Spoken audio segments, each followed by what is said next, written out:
My name is Grace Myers, and I'm 28 years old. 3 hours ago, my mother grabbed my wrist in a lawyer's office and whispered that if I received a single penny from my grandmother's will, she would make my life a living hell, and she meant every word. The lawyer read 5 pages. The house, the savings, the jewelry, all of it went to my mother. She smiled like she'd already won. Then the lawyer cleared his throat and said there was an amendment, filed 3 days before my grandmother died. And my mother's face lost every trace of color. Before I tell you what happened next, if you enjoy stories like this, please take a moment to like and subscribe, but only if this one truly resonates with you.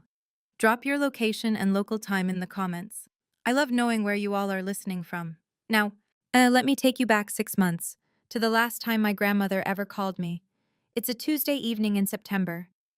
I'm grading spelling tests at my kitchen table. I teach second grade at Millbrook Elementary, when my phone lights up. Grandma Elaine. I pick up before the second ring. Gracie? Her voice is thin. Not the warm, steady voice that used to call me in from the backyard. Something underneath it sounds hollow. Grandma, are you okay? I'm fine, sweetheart. Listen to me. A pause. I hear her breathing, slow and careful. I need you to remember something. No matter what happens, I've taken care of it. I set down my red pen. Taken care of what? Just remember. Promise me. I promise. But Grandma, what? Tell me about your kids, the little ones at school, the boy who draws horses on everything. And just like that, she changes the subject. That's Elaine Whitfield for you, the woman who raised me more than my own mother did. She picked me up from school every afternoon while my mom was out networking or lunching or doing whatever mattered more than me. Grandma taught me to make pie crust from scratch. She read me Charlotte's Web 4 times in one summer.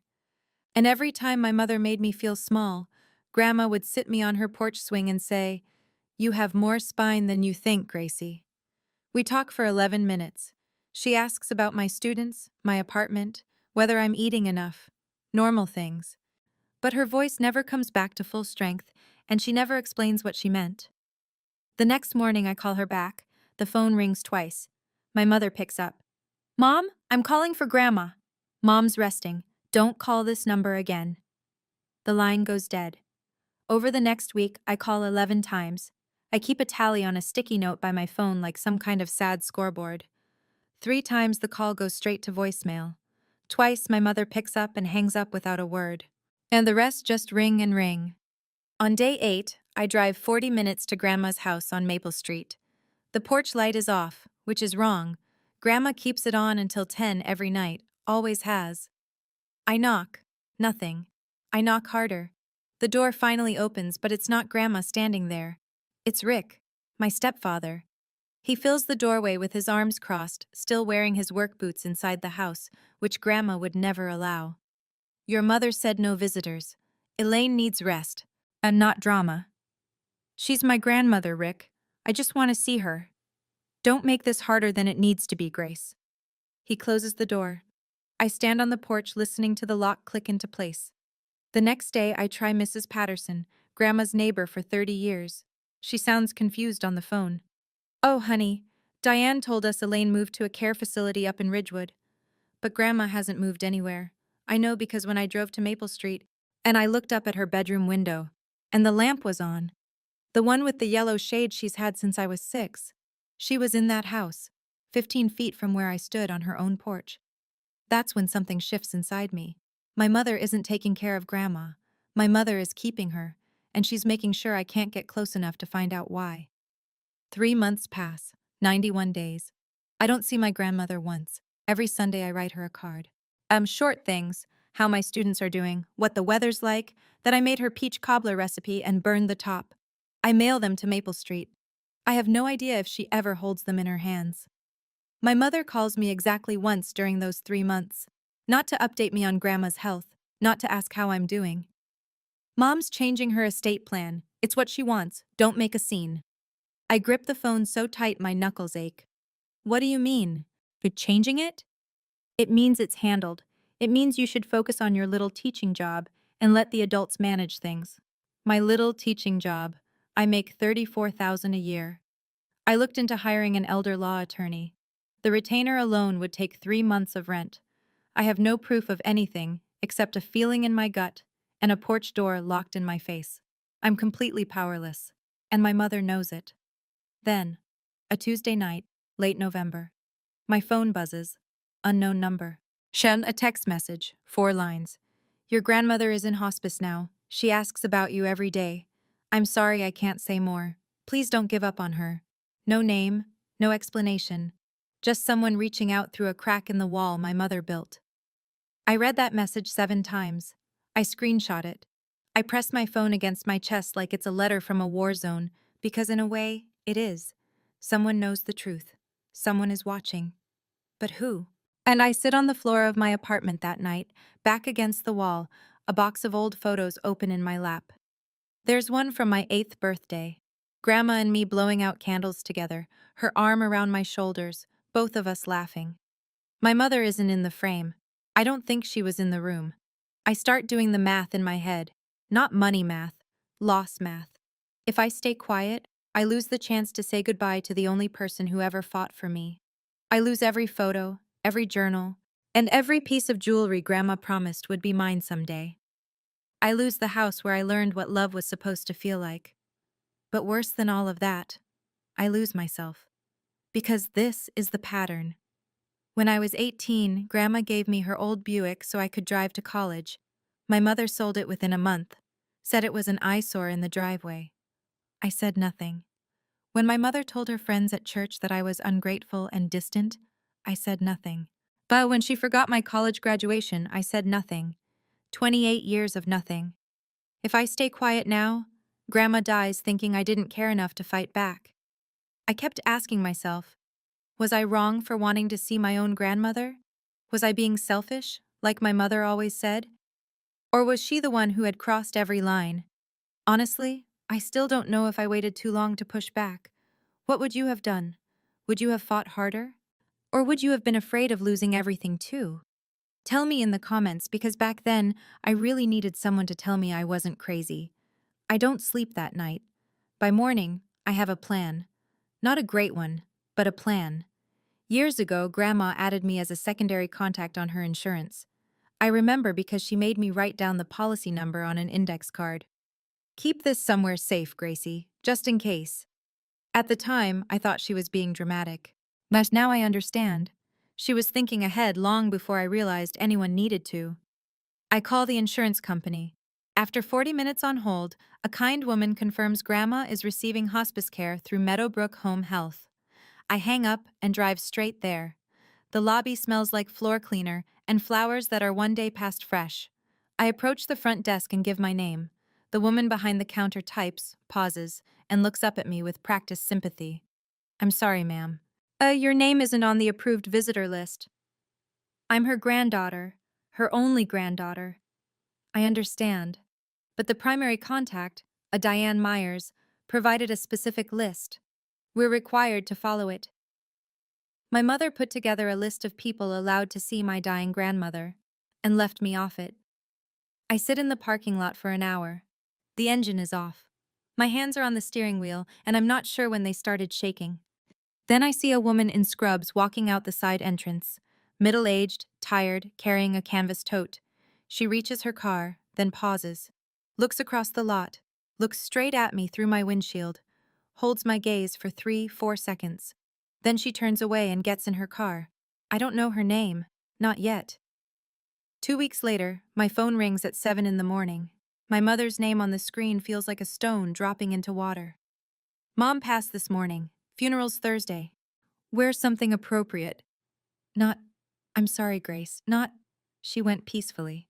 Not, are you okay? Instructions, that's what I get. A dress code.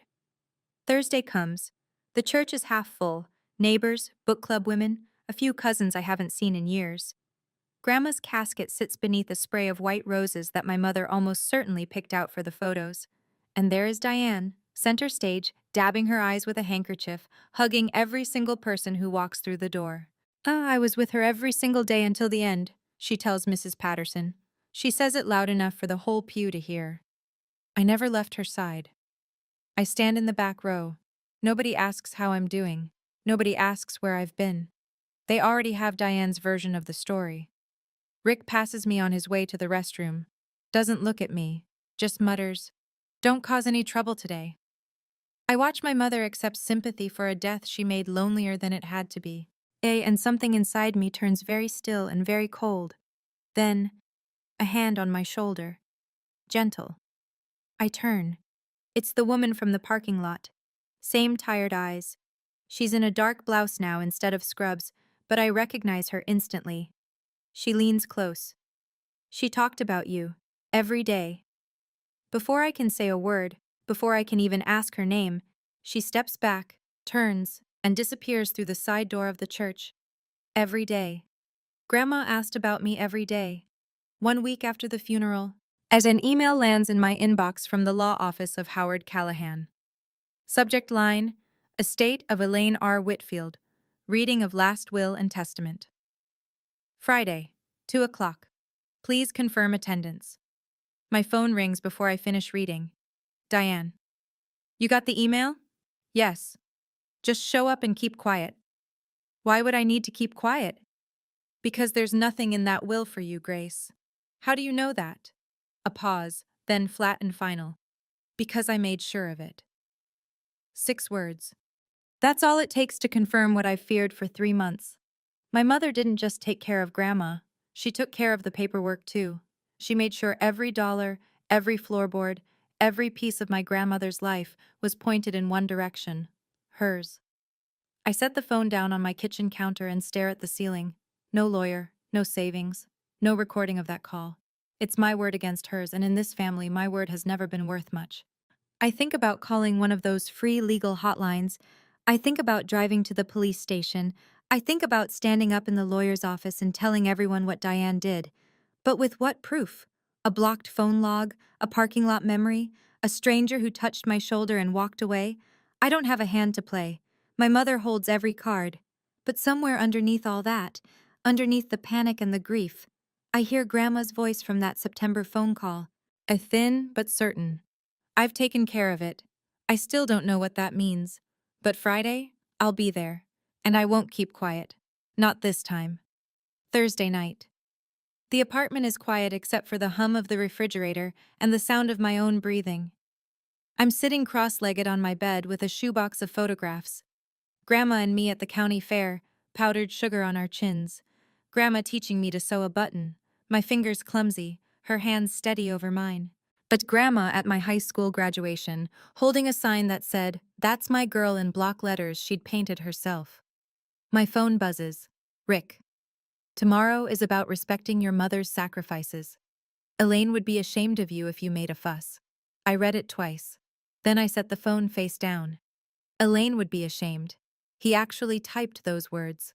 The man who locked me out of her house.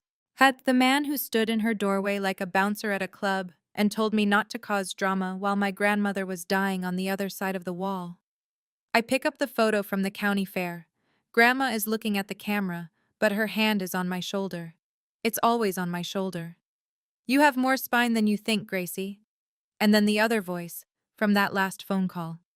"No matter what happens, I've taken care of it." I put the photos back in the box. I set my alarm for 7. I lay out a navy dress. Simple, clean, something Grandma would approve of. I don't know what tomorrow holds. I don't know what's waiting in that lawyer's office. But I decide something in the dark, with my grandmother's voice echoing in my chest. I'm going to show up. I'm going to sit in that chair, and I'm not going to let anyone make me feel small. Not tomorrow. Friday, 1:47 p.m. The law office of Howard Callahan sits on the second floor of an old brick building on Main Street, right above the hardware store. I take the narrow stairs slowly. Each step creaks like it's announcing me. The conference room is small, wood-paneled walls, a long oak table, a window that looks out onto the town square where kids are chasing pigeons in the afternoon sun. It smells like coffee and old paper. I'm not the first to arrive. Diane is already seated to the left of the head of the table, hair freshly blown out, black dress, pearl earrings. Grandma's pearl earrings, I notice. Bay already on her ears before the will has even been read. Rick sits beside her, arms folded, jaw set.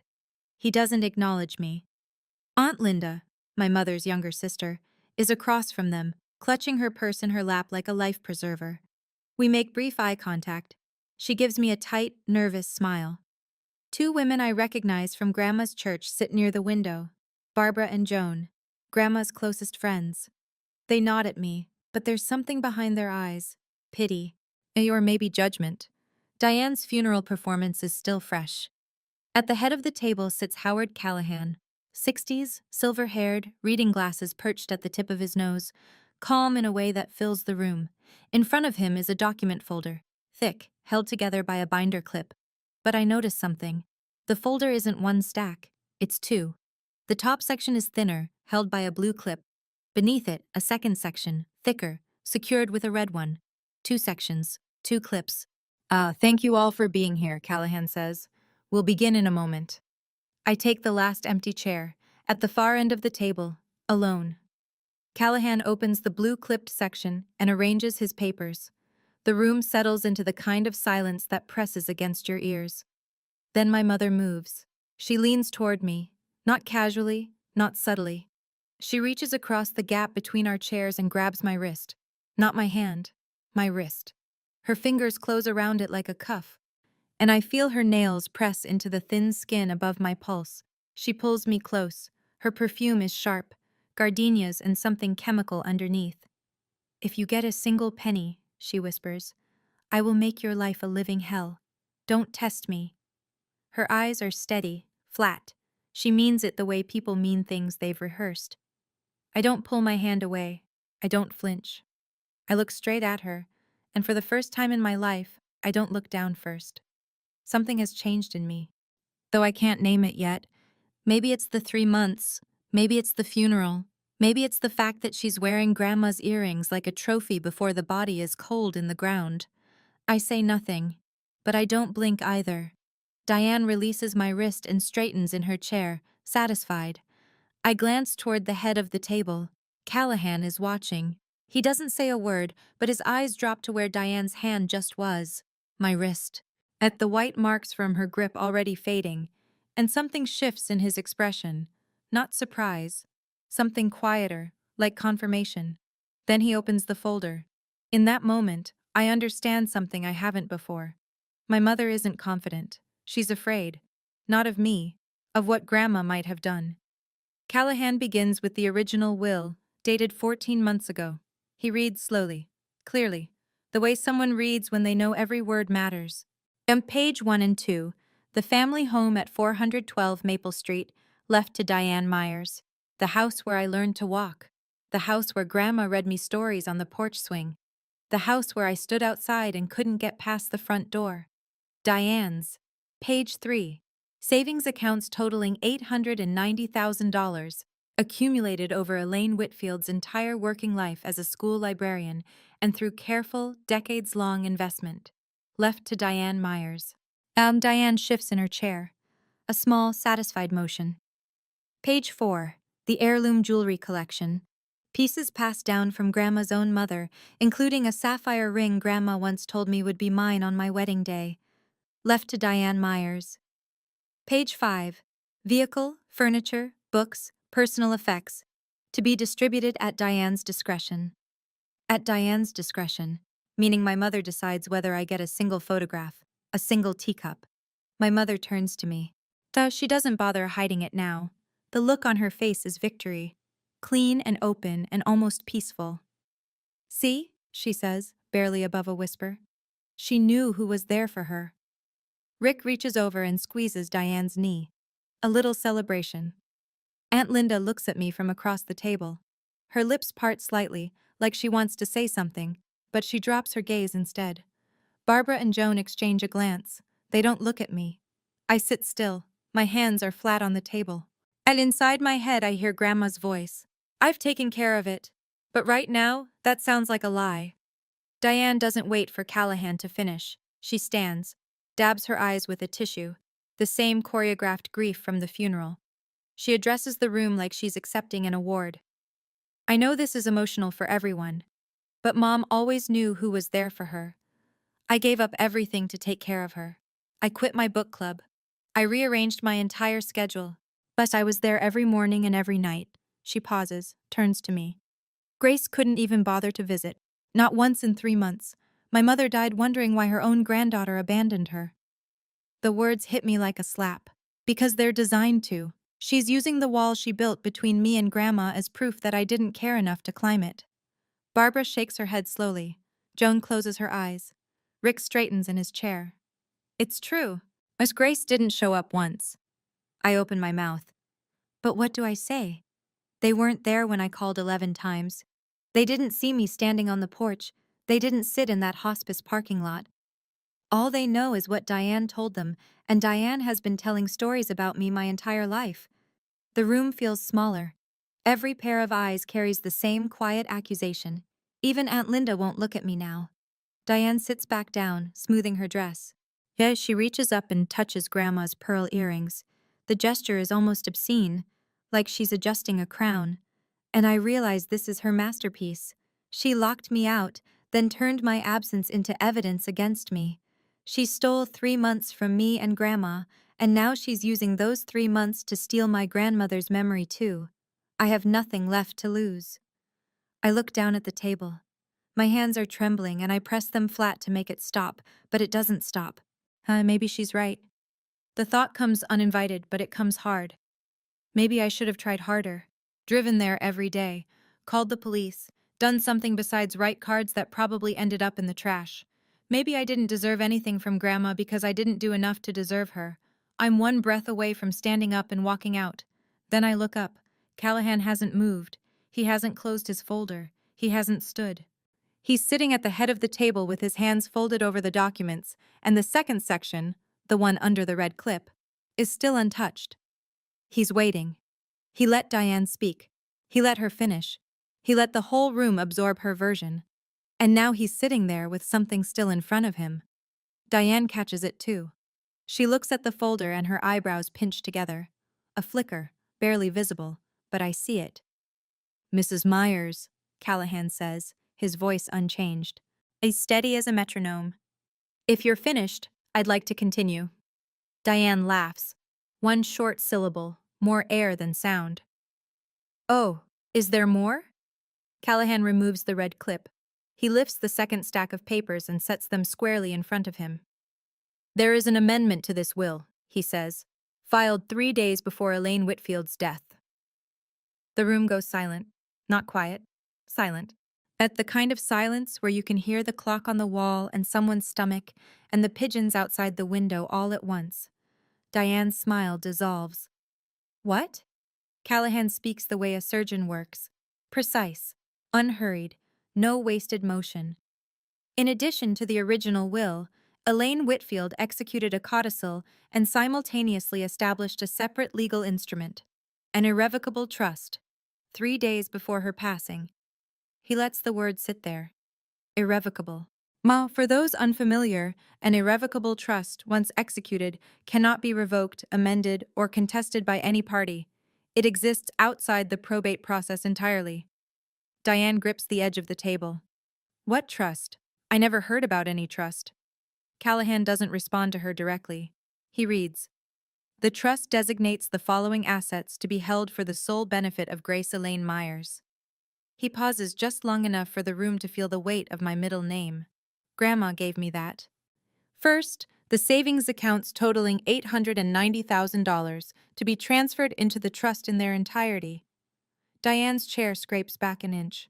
Second, the residential property at 412 Maple Street, title to be transferred to the trust, with Grace Myers as sole beneficiary. Third, the personal journals of Elaine Whitfield, 14 volumes spanning 1980 to the week of her death, designated specifically for Grace Myers. Diane is on her feet. That's not possible. She was on morphine. She couldn't have signed anything. Callahan removes his glasses, sets them on the table, and looks at her directly. The amendment was witnessed by a licensed hospice nurse and notarized by a mobile notary public. Elaine was assessed as mentally competent by her attending physician on the same day the documents were signed. He replaces his glasses. The trust is irrevocable. It cannot be contested, altered, or dissolved. Barbara's hand covers her mouth. Joan leans forward, Aunt Linda is perfectly still. Furthermore, Callahan continues, Elaine requested that the witnessing nurse be available to confirm the circumstances of the signing, should any party raise a dispute. He nods toward the conference room door. It opens. And the woman who walks in is someone I've seen twice before, once through a windshield in a hospice parking lot, and once at a funeral, where she touched my shoulder and told me my grandmother talked about me every day. She sits in the chair Callahan has set beside his own. Her name, I learn in the next breath, is Margaret Dawson. Everyone calls her Maggie. She's a licensed hospice nurse with Meadowbrook Home Health. She was assigned to my grandmother for her final 6 weeks. Maggie looks at Diane. Then she speaks to the room. Elaine was fully alert on the day of signing. She dictated the terms of the trust herself, clearly and without hesitation. Diane's mouth opens, but nothing comes out. Elaine told me that her daughter had restricted her granddaughter's visits, Maggie continues. She said her daughter had taken her phone. She told me she'd been pressured into signing the original will during a period when she was too weak to resist. Joan makes a small sound. Barbara turns and stares at Diane. Elaine asked me to contact Grace from my personal phone. That text message, that was me. And she asked me to witness the new documents because she wanted someone outside the family to protect her final wishes. The room reshapes itself. I can feel it. The way gravity shifts when truth enters a space that's been holding a lie. Barbara and Joan are no longer looking at me with pity. They're looking at Diane. And Diane looks like she's been turned inside out. Callahan opens a slim envelope from inside the folder. Elaine included a request that one specific passage from her final journal be read aloud at this proceeding. He unfolds a photocopied page. I recognize Grandma's handwriting. Looping, careful cursive, the same penmanship she used to label every jar in her pantry. Callahan reads, My daughter Diane has not allowed Grace to visit me in over 2 months. She took my phone from the nightstand while I slept. She brought papers and said I needed to sign them. I was tired. I signed. But I should not have, and I knew it the moment the pen left the paper. The room is so quiet I can hear Aunt Linda breathing. I love my daughter, but I cannot let her take everything from Grace. Grace is the only one who ever loved me without wanting something in return. Diane sits down hard. She was confused. She didn't know what she was writing. Callahan doesn't look up. He keeps reading. I cannot say goodbye to Gracie in person. Diane won't allow it. So I am saying goodbye this way. And everything I have, I leave to her. Not because Diane doesn't deserve love, but because Diane chose money over family, and Grace never did. Aunt Linda's hand is pressed over her mouth. Barbara is crying. Joan has turned away from Diane entirely. Diane's voice cracks. Those journals don't prove anything. The entries are dated and consistent across 14 volumes, Callahan says, closing the page. Elaine's cognitive state was documented by hospice staff throughout her care. I'm crying. Not because of the money, not because of the house, because my grandmother fought for me from a bed she couldn't leave, with a pen and a nurse and a plan she built in secret. She said goodbye the only way they let her. Diane turns to Callahan. Her voice shakes, but it's anger, not grief. I'll contest this. She was dying. She was medicated. No court will uphold this. Callahan folds his hands. Same posture he's held all afternoon, not a hair out of place. Mrs. Myers, but the trust is irrevocable. It was established as a separate legal instrument, independent of the will. It is not subject to probate and cannot be contested through that process. A licensed physician documented Elaine's mental competency on the day of execution. The notarization is valid. The witness is a licensed healthcare professional with no personal connection to the beneficiary. Every sentence lands like a door closing. Diane spins toward me. Her composure is gone. Makeup smudged. The hands shaking, the careful performance stripped away. You did this. You put her up to this. I look at my mother, and for the first time today, I speak. I didn't know about any of this until 5 minutes ago. You're a liar. I haven't spoken to Grandma in 3 months, Mom. My voice is level. I don't raise it. I don't need to. You made sure of that. The room holds its breath. Rick's arms have uncrossed. He's leaning slightly away from Diane, or like a man who just realized he's standing next to something that's about to collapse. Barbara turns to Joan and says nothing. She doesn't have to. Aunt Linda is staring at Diane with an expression I've never seen on her face before. Not sympathy, not fear. Recognition. Like she's finally seeing something she's been looking away from for years. The narrative my mother built, dutiful daughter, ungrateful granddaughter, is crumbling in front of 7 witnesses, and she can't lie fast enough to rebuild it. Callahan turns to me. Miss Myers, do you have anything you'd like to say? I stand up. I don't rush it. I smooth my dress. Grandma would have wanted me to look put together. And I look around the room. Barbara, Joan, Aunt Linda, Rick, Maggie. Then I look at my mother. I'm not going to fight with you, Mom. Grandma made her decision, and I'm going to honor it. The same way I would have honored her, if you'd let me see her. Diane's jaw tightens. You don't deserve any of it. Maybe, but Grandma thought I did. I hold her gaze. And her voice is the one that matters in this room. My mother has no answer for that. Not because she can't speak, but because there's nothing she can say that 7 people in this room will believe anymore. I turn to Callahan. Mr. Callahan, I'd like to accept the trust as written. And I'd like to proceed with changing the locks on my grandmother's house this week. He nods once. I'll handle the paperwork. I pick up my bag. I push in my chair, because Grandma raised me to leave a room the way I found it. I walk toward the door. Behind me, Diane's voice, stripped raw. You'll regret this, Grace. I don't turn around. I don't respond. I walk through the doorway and down the narrow stairs, past the hardware store, and out into the afternoon sun of a town square where kids are still chasing pigeons and the world has no idea what just happened in that second-floor conference room. But I know. Grandma knew. And that's enough. Small towns have short memories, but fast mouths. Within a week, everyone who matters knows. Not because I tell them, I don't tell anyone. The story walks out of that conference room on 6 pairs of legs and spreads like weather. Barbara calls me on a Sunday. Her voice is thick with something between shame and grief. Grace, I owe you an apology. At the funeral, the way we looked at you. We had no idea Diane kept you away. Your grandmother talked about you constantly. She showed us your cards, the ones you mailed every week. She kept them in a basket by her bed. She got them. Grandma got my cards. I have to sit down. Joan calls the same afternoon, says almost the same thing. And then adds, we told Diane we won't be attending her Christmas gathering this year, or any year. Aunt Linda drives to my apartment. She stands in my doorway and cries. I should have asked more questions. I knew something was off. Diane was too controlling about the visits, too insistent that everything was fine, but I didn't want to get involved. You're involved now, I tell her. She nods. And I hear through Aunt Linda that Diane spent the following week calling every estate attorney within 100 miles. Not one of them would take the case. An irrevocable trust, properly executed, with physician documentation and an independent witness. There's no angle of attack. Every lawyer told her the same thing. It's done. Rick, I'm told, has stopped being supportive. The inheritance he counted on evaporated in a single afternoon. And now all that's left is Diane's credit card debt and the second mortgage on their house. He and Diane argue every night. Loud enough for their neighbors to hear.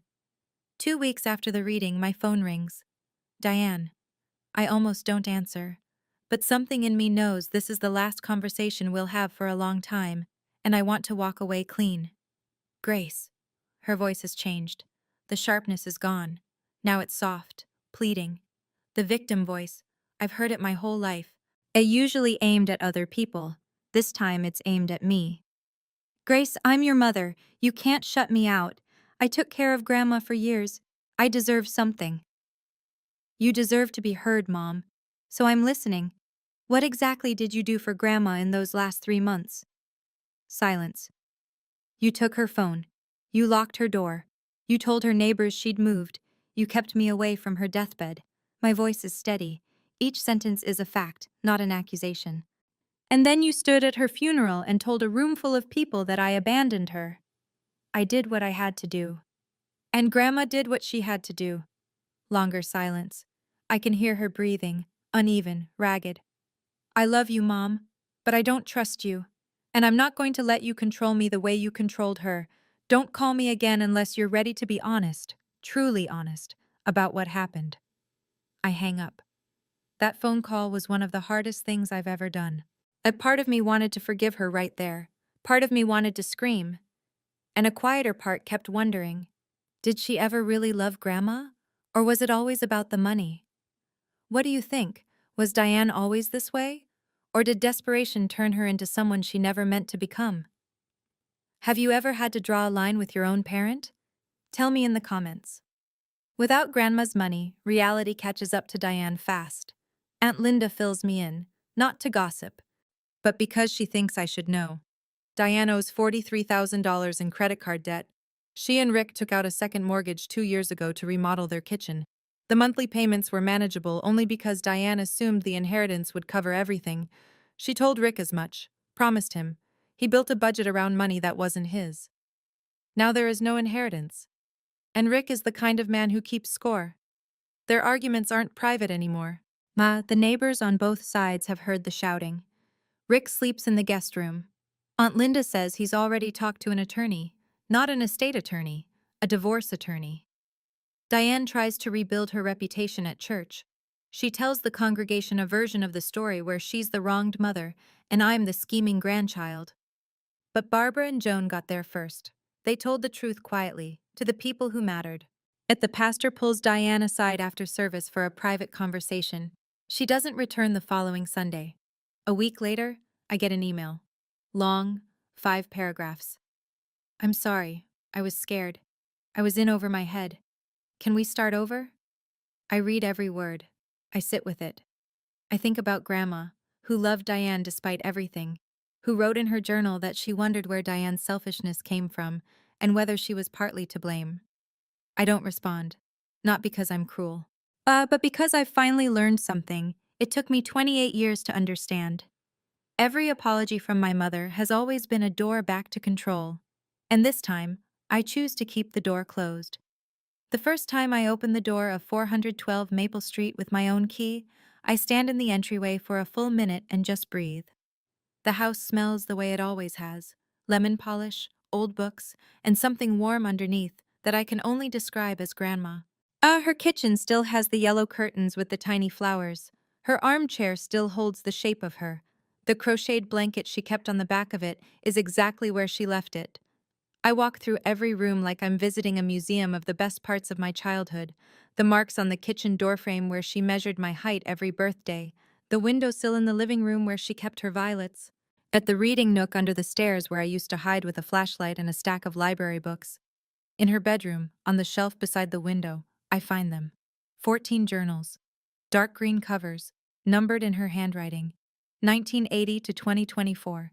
44 years of a woman's interior life, lined up like soldiers. I sit on the floor and open the last one. The final page has my name on it. Gracie, if you're reading this, it means my plan worked. Don't be sad, be brave. And don't let anyone make you small again. Love always, Grandma E. I press the journal to my chest and I cry. Not the numb, shocked grief of the funeral, not the frustrated tears from the hospice parking lot. These are the tears you cry when someone who loved you reaches across the impossible distance of death and puts their hand on your shoulder one last time. She couldn't say goodbye in person, so she wrote it down and trusted it would find me. It found me. And I move into the Maple Street house on a Saturday in January. Aunt Linda helps me carry boxes. The place needs work.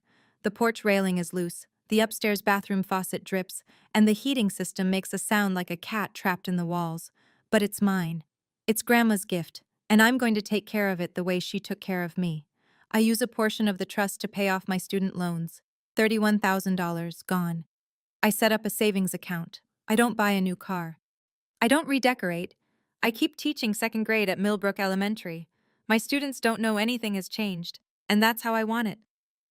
Every evening, I read a few pages of Grandma's journals. She writes about her girlhood in this very house, about marrying Grandpa, who died before I was born, about raising Diane. And here the pages get complicated. She loved Diane fiercely, but she saw the selfishness early. She writes about it with more sadness than anger.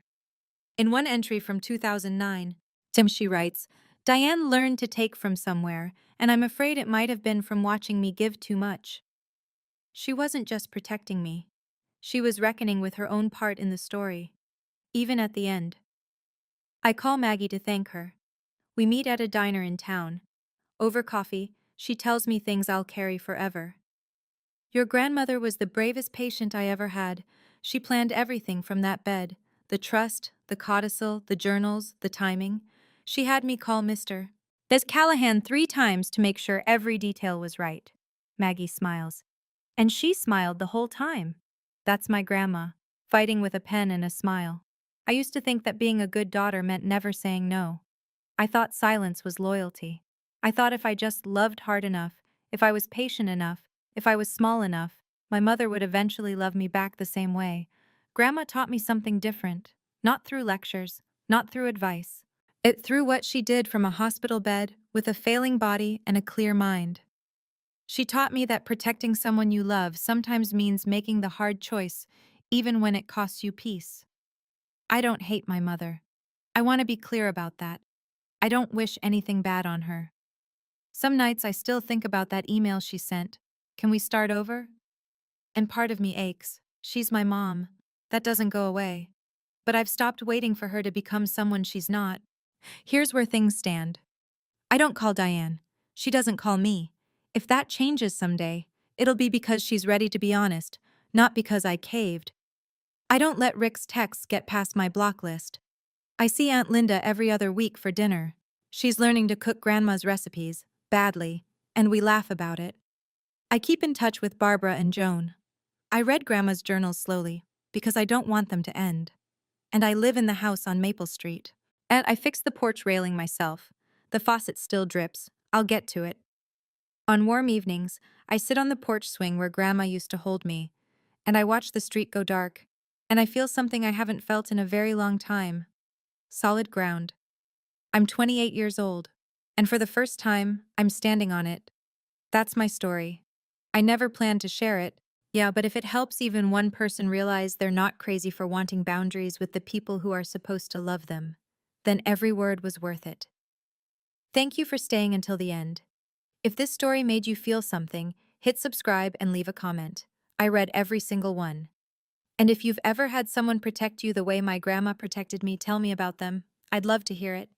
There's another story linked in the description that I think you'll really connect with. Check it out when you're ready.